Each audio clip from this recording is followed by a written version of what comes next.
গেল ২৭ ফেব্রুয়ারি বৃহস্পতিবার দিবাগত রাত ২:৩০টার পর রাজধানীর নিউ ইস্কাটনে বাংলাদেশ প্রশাসনিক সেবা সমিতি বিয়াম ফাউন্ডেশনের ভবনে কয়েকজনের সন্দেহজনক চলাফেরা লক্ষ্য করা যায়।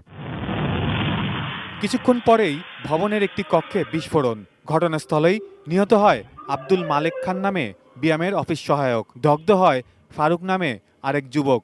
পরে চিকিৎসাধীন অবস্থায় সেও মারা যায়। এ ঘটনার পরপরই তদন্ত নামে পিবিআই। ৫ মাস তদন্ত শেষে পিবিআই জানায় পুরো ঘটনাটি ছিল পরিকল্পিত।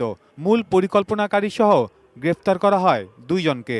এই ২ জনের আবাস ছিল ওই রুমের আরও ২টা রুম পরে। সুতরাং ওই রুমের আরও ২টা রুম পরে থাকা অবস্থায় তাদের কোনো ক্ষতি হওয়ার কথা না। যে রুমে বিস্ফোরণ হয়েছে, অগ্নিকাণ্ড হয়েছে, সেই রুমে একটি কিচেন রুম আছে, সেই রুমটি একেবারে আনটাচড অবস্থায় ছিল। স্বীকারোক্তি দিয়ে আটককৃতরা জানায় বিয়াম সমিতির গুরুত্ব